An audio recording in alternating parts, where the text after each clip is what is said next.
you're in a good place now. You are listening to Perspectives with Ashley Burgess. Welcome back live to Live Your True Life Perspectives, and I'm your host, Ashley Burgess. On today's show, we have a notable author that's here to share with us some inspiration. We're going to have some inner self inspiration. We're going to be able to connect with life situations that we all deal with and be able to experience that together. I think that being able to have emotion and connection is so powerful. It's even more important now than ever, being mindful, being aware, being able to express yourself and have those feelings and be able to connect with other people. Joining me today is Rosalind McClean. Rosalind is a Caribbean author from the Commonwealth of Dominica and a best-selling author of Oceans of Thought Book 1 and Oceans of Thought Book 2. They're inspirational walk through the inner self, life, and history. And we're going to be talking about that today. We're going to have a lot of motivation today, and we're going to feel good today on today's show. Rosalind, so great to have you on Live Your True Life Perspectives. How are you doing today? I'm great, Ashley. Thank you so much for inviting me to your show. I really appreciate it. And I'm doing good, thanks. A lot of sunshine outside. So it's going to shine some light on this interview. Amazing. And we had a great discussion yesterday on the phone, and it's awesome to meet you. And I love that you are so direct and you put out these feelings and emotions that I think we all feel, but you're able to articulate it so well. Tell me a little bit more about what the creation of Oceans of Thought, how that came to be birthed. I'll start like this. I have been writing for quite a long while since I'm a child. I've been doing a lot of poetry readings, and I would be taping my voice. In those days, there were no cell phones, so I would just use a cassette tape. And so I have all this work I had saved. And my sister had passed away, and, I'd been writing, and then the pandemic hit. There was a pandemic. And I've been working from home and had all this extra time because I would write at night. And so I just kept writing my feelings and writing the situation, what happened around her passing away, and writing other life experiences. And then my daughter said, "Mommy, why don't you start a book?" And I had absolutely no idea how to start this book. So I did some research. She told me, "Look online, you'll find somebody." And that's what I did. I looked online and I found a coach named Nat Mitchell. And I messaged him as to how to, if he's legit, let me know. Because, you find all these people online. And he responded. And 3 months later, I had a bestseller. I took his course as to how to put my work in the book form. Because I had all my material, but I had no way how.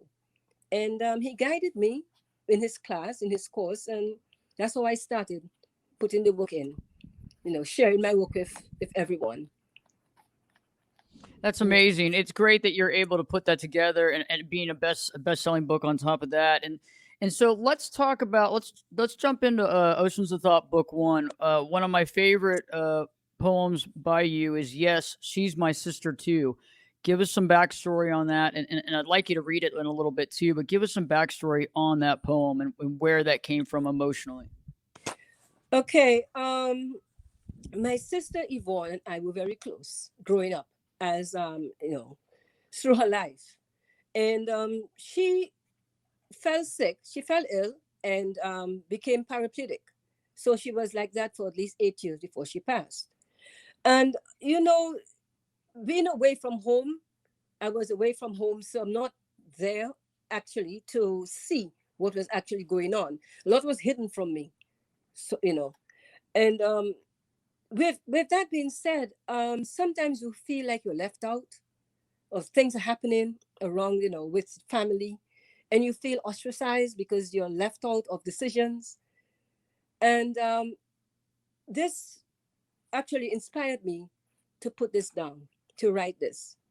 In through the poetry, you'd find where I'm asking for, to speak to her, or asking for, to let her know I'm calling. And it's like I was literally begging, trying to get to reach to her during her last days.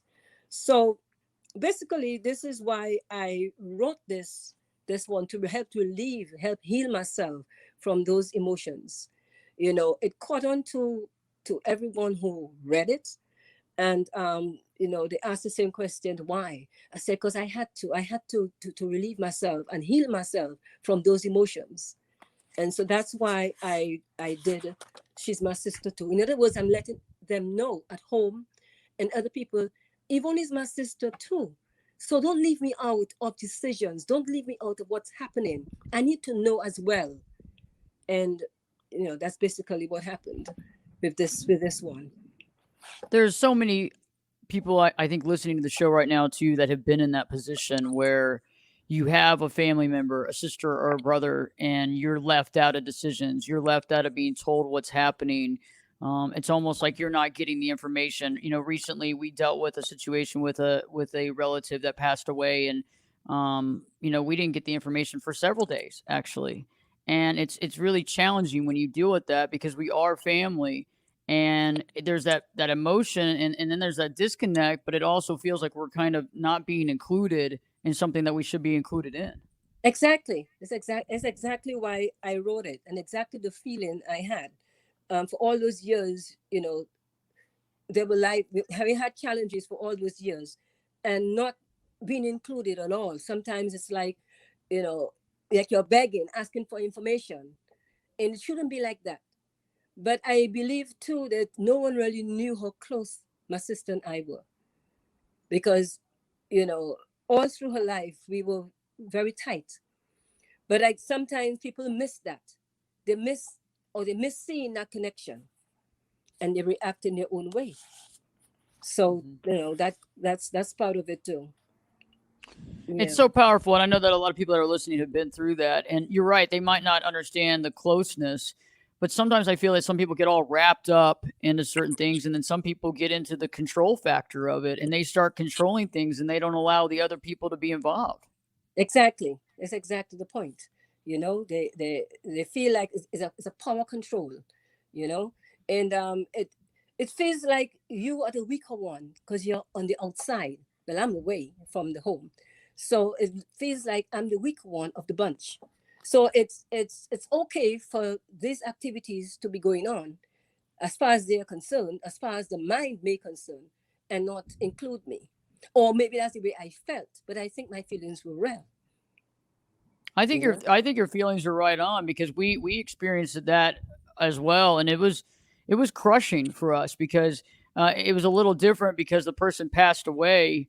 Mhm. It wasn't like they went through a lot of physical. They weren't in the hospital for a long time, but they passed away, and we didn't find out for days, and we were the only one that wasn't local. So it's like that's not fair. We still have feelings, we still have emotions. They're still our family. It still matters, but again, it felt like a control factor.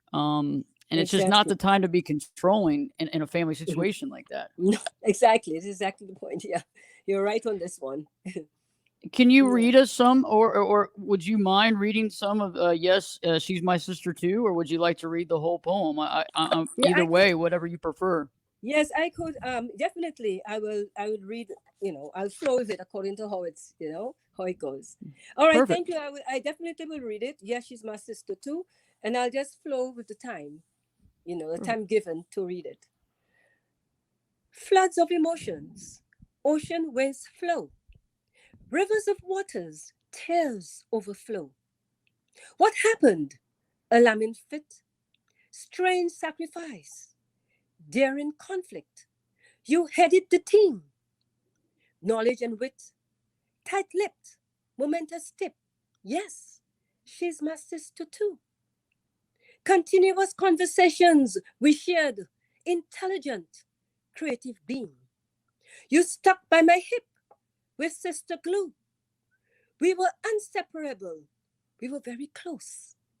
Everything, it seemed. What happened? You halted on pressured feet. Yes, she's my sister too. A gifted pianist you were from childhood throughout life. You gave of yourself. You gave to family, pure selfless service all through your life. You were brilliant in your prestigious career, diligent through your work, and in music and dance and culture. You were a rare gem with a sweet, gentle love and humble spirit. You were specially chosen with a genuine heart and strong faith. Yet, you suffered through the stigma of unfavorable plights, shadowed with your beautiful personality, your spreads of joy, your precious smiles, your hearty welcomes. You told me all. You told me all. Yet, yes, she's my sister too. Last text message from you. Going to the hospital. Don't call me now. Words unforeseen. No previous warning of your failing health. Distress unmeasured. Discontentment prevailed. Say hi and bye. Hurtful cry. She must not be stressed. Shocked. I complied. Yes, she's my sister too. Numerous phone calls unanswered. Numerous text messages unreturned. Numerous inquiries unfulfilled. Moments of continuous plea undelivered. Travel plans unresolved. Conflicted demands overall. Tell her, tell her. She can hear, she can hear. Tell her, tell her. It is me, it is me. Precious moments, irreplaceable. Yes, she is my sister too. Then she was told. She stared, looking at the sound of my name. At last, she knew I was calling. At last, that fateful morning, at last, she heard my name. At last, just one more time. At last, peace in transition. Yes, she's my sister too. Floods of emotions, ocean waves flow, rivers of waters, tears overflow. Was written in June 2017. That is very powerful. Rosalind, thank you so much. This is awesome.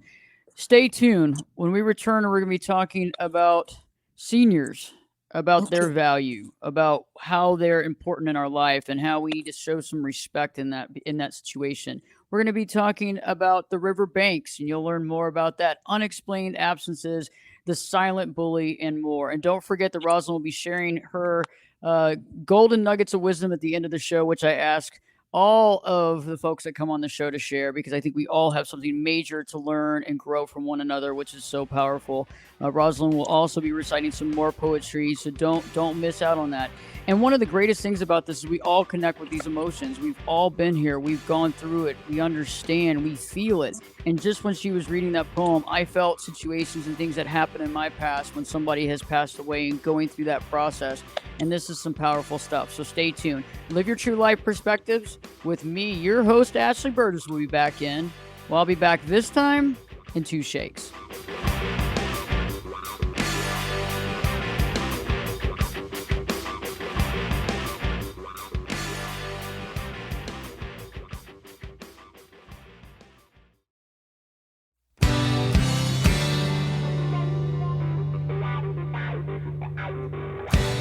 Turn it up and jump in the deep end on Perspectives. Now, here's Ashley. Welcome back live to Live Your True Life Perspectives, and I'm your host, Ashley Burgess. Joining me today, Rosalind McClean. She's the author of 2 best-selling books, Ocean of Thought Book 1 and Oceans of Thought Book 2. Rosalind, great talking right before the break, and now I want us to kind of switch gears a little bit, and let's talk about the seniors in our society. I know how important it is to have respect and to treat our seniors with respect and love. And let's talk about that. How do you feel about the situation? Yes, good question, Ashley. With the seniors, I think is that the youth or in general seem to have lost that respect or that discipline for the elders. From my experience, and for seeing and hearing and listening to people, you know, a lot of it is lost. And it seems that there's no caring, you know, for the loose languages and the loose way of you know, the personalities. There's no caring for these seniors. And I've had certain experiences, and that, you know, propelled me to write this particular poem, you know, focused on the book of the Epistle of James from the Bible, you know, because it was just so appalling, you know, the language and the behavior from a youth to me as a senior. You know, I can read the preface of this particular poem, you know, that early explains what, you know, how I transcended the material into this work. I said, I wrote this poem in meditation as a tool to enlighten one's heart around our seniors. The loss of respect hanging over the mouths of generations for seniors must be noted. And through some upliftment of the word, one might reflect on the self.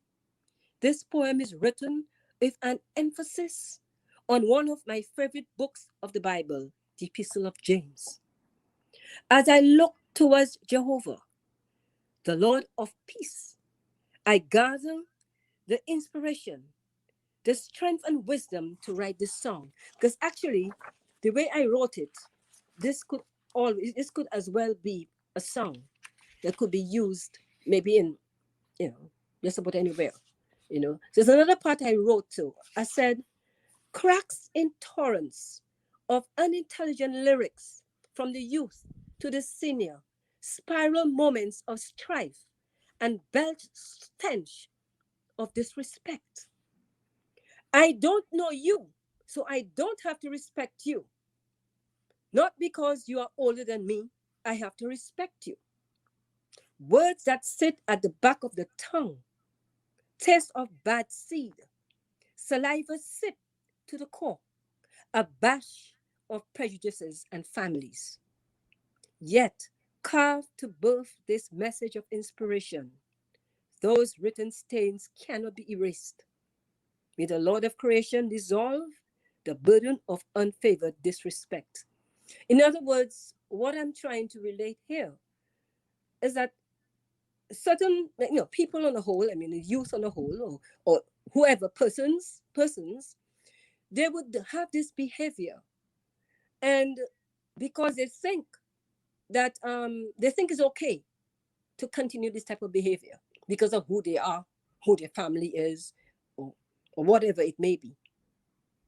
That's powerful. That's powerful, and we have so much to cover in our time that we have, Rosalind. We have so much to cover. See, I think that's so powerful for everybody listening that you know that has been through that, has experienced that, or has, you know. I always look up to our elders because they do have something to teach us, and I think that's so powerful. So stay tuned. Don't change the channel. We have a lot of stuff to talk about, and some of the stuff you're really going to connect with, and you don't want to miss the golden nuggets of wisdom here. Rosalind's going to be here, so don't change it. Don't change it. We'll be right back. Live your true life perspectives with your host, me, Ashley Burgess, will be back in. I'll be back this time. In 2 shakes.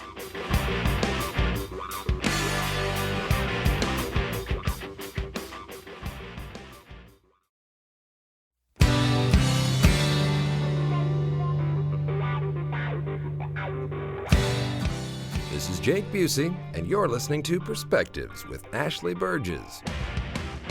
Welcome back live to Live Your True Life Perspectives, and I'm your host, Ashley Burgess.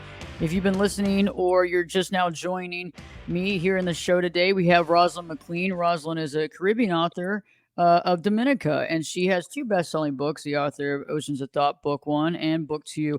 And right now we're going to segue into Book 2. And one of the biggest situations, one of the most challenging emotional situations that many of us go through, or many of us have experienced because our parents went through it, is divorce. And when a parent leaves, and what the effect is on a child. And I know that many of you listening have probably gone through maybe divorce on your own, or maybe your parents got divorced. When I was growing up, my parents got divorced, and I went through that process. And it was interesting because for me, it was a little emotionally overwhelming, but at the time, I didn't realize the emotional feeling that I felt. I kind of sacked it away.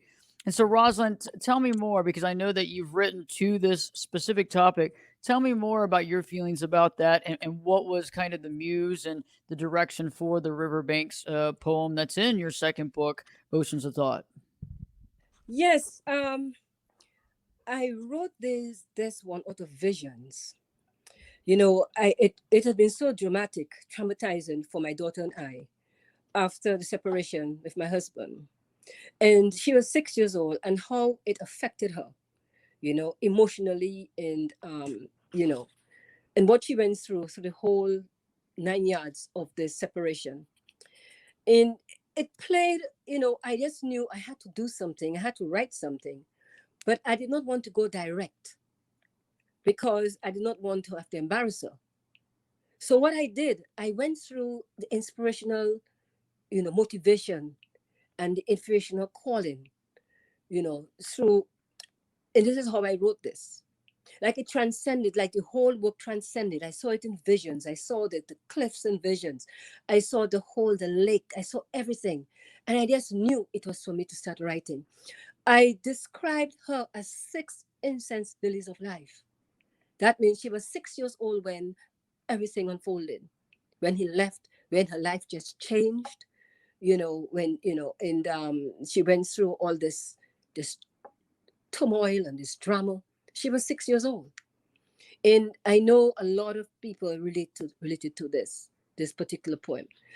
I wrote it in such a spiritual way that to connect, you read it and you connect spiritually to this work, you know and yeah, so that's how I wrote it. I describe her. I channeled into the cosmos. I channeled into the universal energy. I channeled into the holy inspiration to direct this work, this especially this work. It has had to be done that way, and this is how I did it. So if you'd like me to read a couple of the stanzas in it. Yes, for sure, Rosalind. Yes, I'd love to hear some. Okay.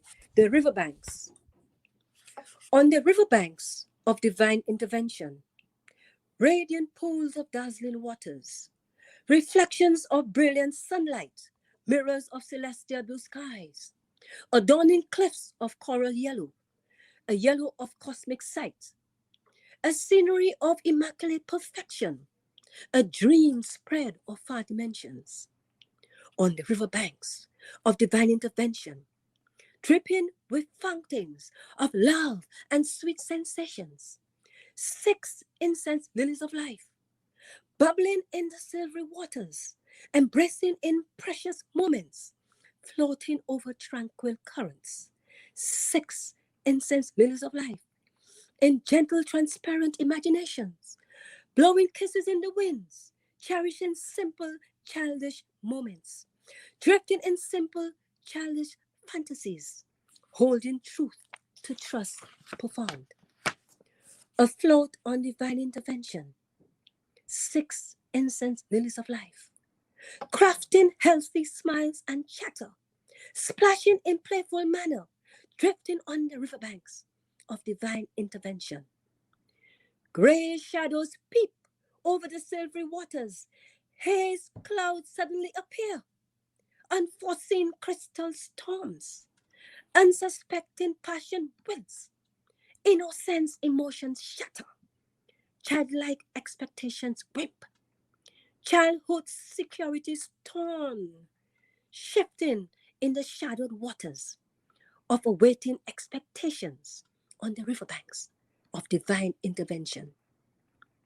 Amidst the tempests of divine interventions, 6 incense lilies of life, alarmed bundle of silk, lustrous white in the haze, weaved on stems of crochet. 6 incense lilies of life, levitating in the air, meditating in perfect oneness, above turbulence of unnatural waves, soaked in rains of crystal droplets, through the woven passing storms, a testimony exhibited of atmospheric change, oversaturated with the ether of divine intervention. This is written in two parts, but I just read the first part. It sort of covers the change in the atmosphere, the cosmic change that affects the child. It's a cosmic change that penetrates through, this separation and how it affects the children. Yeah, because children don't really understand. It was interesting. I work with adults and trying to work with children on a different level with a nonprofit soon here. But it's interesting because with adults, people say, well, my parents got divorced at age 6 or age 7. And I get it. There was this issue with mom and dad. But I said, but at age 6 and age 7, you did not know that the issue was between mom and dad. You did not realize the situation, or you did not realize what dad's issues were, or you didn't realize what mom's issues were. And so as a child, it's very black and white. Dad leaves or mom leaves, and it's because of us. And I said, so Exactly. right now, as an adult, you can process that now, but what was the impact of that as a child? Because you As a don't child, understand. exactly. As a child, like the child believes that she is the result, she is of the separation, that she caused it. And, no matter how much therapy that you go through, that sticks in the child's mind. That's why I put it as on 6 incense lilies of life, a blown bundle of silk. Let's just write in the haze, because it becomes a haze. And all the fantasies and securities and everything that they wish for, just suddenly comes to a halt. No matter whether they see the parent or the visitation, no matter any of that, the house that they grew up in, that's destroyed. And Mm-hmm. this is basically, what propelled me to write this piece here. you know and it took me it came to me in such visions that there was nothing to touch this one. I always say that because God doesn't make mistakes. And when he put this, he sent this message to me to put it down, there was nothing. When I read it for my daughter, she said, Mommy, because I told her I was going to write something on her. Mm-hmm. And of course, she didn't want to be mentioned, but I am not writing it like to call anybody's names or to say a child, or no, I'm not doing it that way. I do my work, especially this piece, on the spiritual level, and I think on an inspirational level, and I think it caught on. I feel it caught on to everyone who has read it, who has heard it. It resonates with them. It caught on, Mm-hmm. because there's a second part to this piece. That it explains how the turbulences and how it shattered her, how it shattered her. If there is time, I wouldn't mind just going through the second part. You I know, think I think it would be a good idea. Let's go through it because I feel like many of us have gone through this. Many of you listening are going through right now. You went through it as a child, and we Mhm. do have to heal these inner wounds. We do have to Yes, heal these core wounds that we have, and some of them go back to when our family split up because we didn't realize the impact it had on us because we felt like it had to do something with us. We were not good enough. We were not a good enough child. There was something wrong. So, Rosalind, if you don't mind, that would be great if you continue with that. okay. So I'll just continue. Okay. Welcome rays of sunshine, peeping through a white cloud, high above in 4 dimensions of magnificent celestial skies. 6 incense lilies of life, survival of the mysterious storms, awakening bright from meditation, more breathtaking in perfection, more inspirational in creation, more mystical in scenic beauty. 6 incense lilies of life, survival of the mysterious storms, slowly absorbing new abundance, breathing sweet assorted perfumes, embracing the miracle of life, of the adorning cliffs of coral yellow on the riverbanks of divine intervention, blossoming in harmonious cluster. 6 incense lilies of life, smoothly drifting over dazzling waters, rains of clear crystal droplets running off its gentle petals in the calmness of the wind.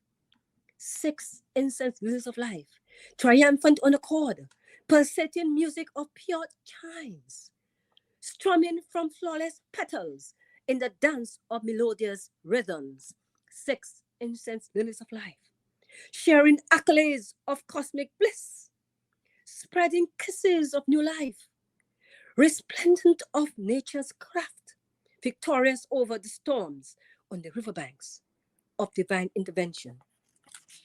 As one gazes at the open cosmos and its most majestic creation, one is drenched in appreciation of its most magnificent nature. The rhymes of creation, the rhymes of challenge, the rhymes of change, plentiful in nature, 6 incense lilies of life, meditating on the oneness, transcending through the grace, levitating through the space in gentle, transparent imaginations, over pools of dazzling waters, over pools of dazzling waters on the riverbanks of divine intervention. Om Namah Shivaya. Yeah. So the second part of this poem, it just shows how she grew and how she expanded and how she became even better. Although she went through that turbulence in the first part, but then with nurturing and the cosmic energies, she was able to transcend that drowning, because that's actually what it is. It's like a drowning when a child is put in that situation, and the parents separate for whatever causes, whatever reasons, and the child is drowning in that emotion. Mm-hmm. So I wrote it, and it brought so much light. It brought light to her as well. It brought light to me. It's like a healing. That was such a healing piece, that I call this particular piece a masterpiece. I call it God's divine masterpiece, that particular poem. In fact, all of them are his divine masterpieces. But this one, I guess it's one of those that really penetrates, really pulsates. It goes deep, and it goes deep for just about everybody. So yeah. It really does, Rosalind. I think everybody has experienced this one way or another, and it's powerful, and it is a healing, and we have to heal through these things, and that is one massive healing point that many people have to heal through. Some people haven't, and maybe this poetry will help them to heal and to get to that point, because you're right. It's a lot of us, we hold that from childhood, and we live with that, and that becomes that core wound, and in order to get away from those core wounds and core beliefs, we have to expose that and try to heal through that process. Exactly. That's correct. That's correct. So I'm really, really hoping that people continue to listen and to get the work, to get the books and really heal from my work. So far, people tell me that my work has changed their lives, and the book changes lives for the positive, for the better. So I'm really, it's one of the callings that I have, that I will do some work to help others. So I'm really, looking forward to these pieces being used, as helping tools to others, for others. Yeah. Powerful stuff. We have so much to cover, and it seems like so little time, but when we return, we're going to be talking about where you can find Rosalind, where you can also find the books. We haven't been able to cover, but there's some poetry, the silent bully, that expresses and talks about being bullied at the workplace, being bullied at school. A lot of us have experienced that, or our children have experienced that, or we've experienced that at work. The unexplained absences, the concepts of where you have family member or friends that you haven't heard from in a long time. You've reached out. You don't understand why they haven't gotten back to you. Why can't they communicate with me? And eventually over time things change, but it takes you to stick in there, to keep pushing, to keep trying to get their attention, to try to rekindle that relationship. So we have much more. Stay tuned. Live Your True Life Perspectives with your host, me, Ashley Burgess, will be back in. I'll be back this time in 2 shakes.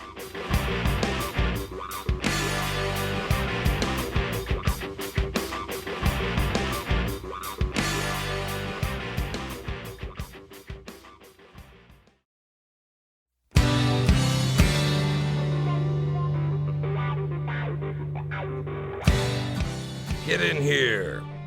You're listening to Perspectives with Ashley Burgess. Welcome back live to Live Your True Life Perspectives, and I'm your host, Ashley Burgess. If you've been listening, you know that I've been talking to Rosalind McClean. She's a best-selling author of 2 books, Oceans of Thought, Book 1, and Oceans of Thoughts, Book 2. Rosalind, I love both of these books, and I love the content as far as some of the stuff that we didn't get a chance to cover on the silent bully, talking about that right before the break, which is so interesting if anybody's dealt with bullying, whether it's in the school district or at your own work. Going through work process is very important, or not being able to communicate, having somebody that you've had in your life for a very long time and you haven't been able to communicate with them, unresolved separations, and understanding that.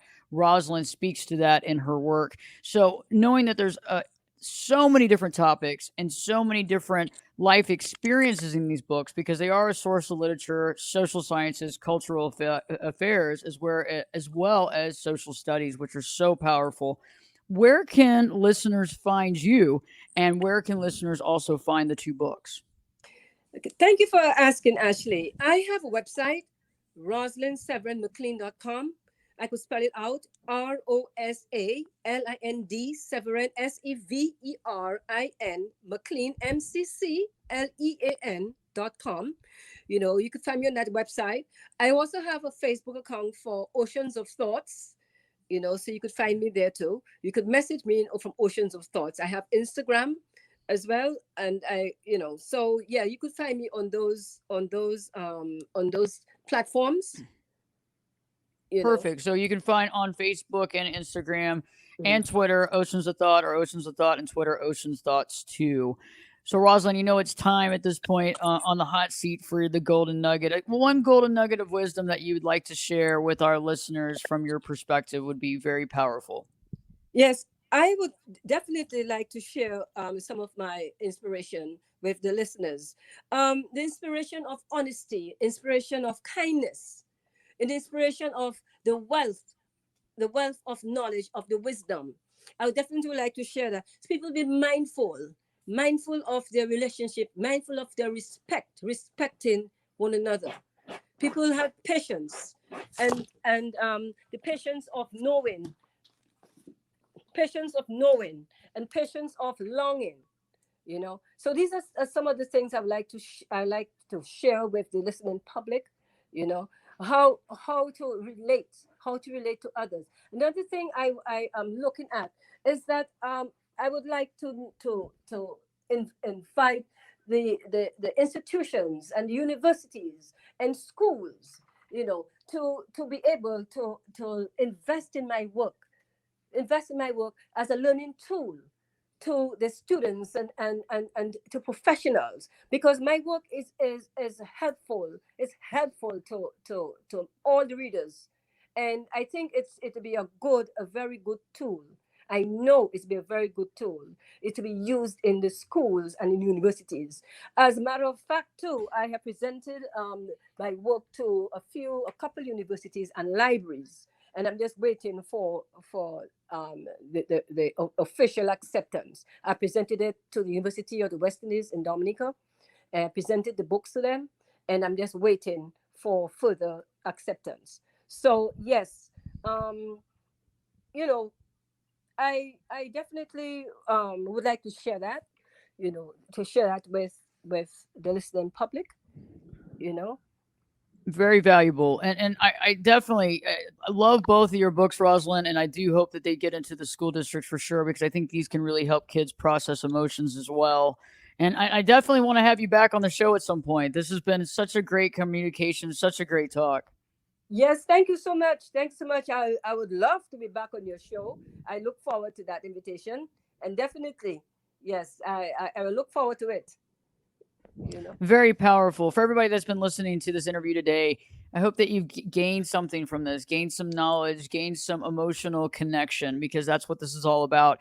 Whether you've gone through bullying, whether you've gone through a divorce and a parental disconnection, whether you've dealt with dealing with being a senior and having certain things happen to you, or wanting to express and be there and be helpful for folks of certain ages, and no matter who they are. And I think that this show is all about mindfulness. It's all about perspective. It's all about connecting with those life experiences. And Rosalind, thank you again for being on and being able to be able to speak to these types of things, because I think that many of us aren't able to put it into words how we truly feel. And that's what's so valuable. Again, thank you so much for coming on.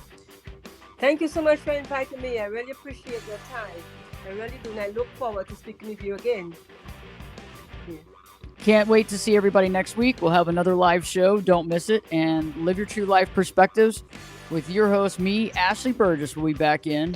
Well, you know what's up. I'll be back this time next week in 3 shakes.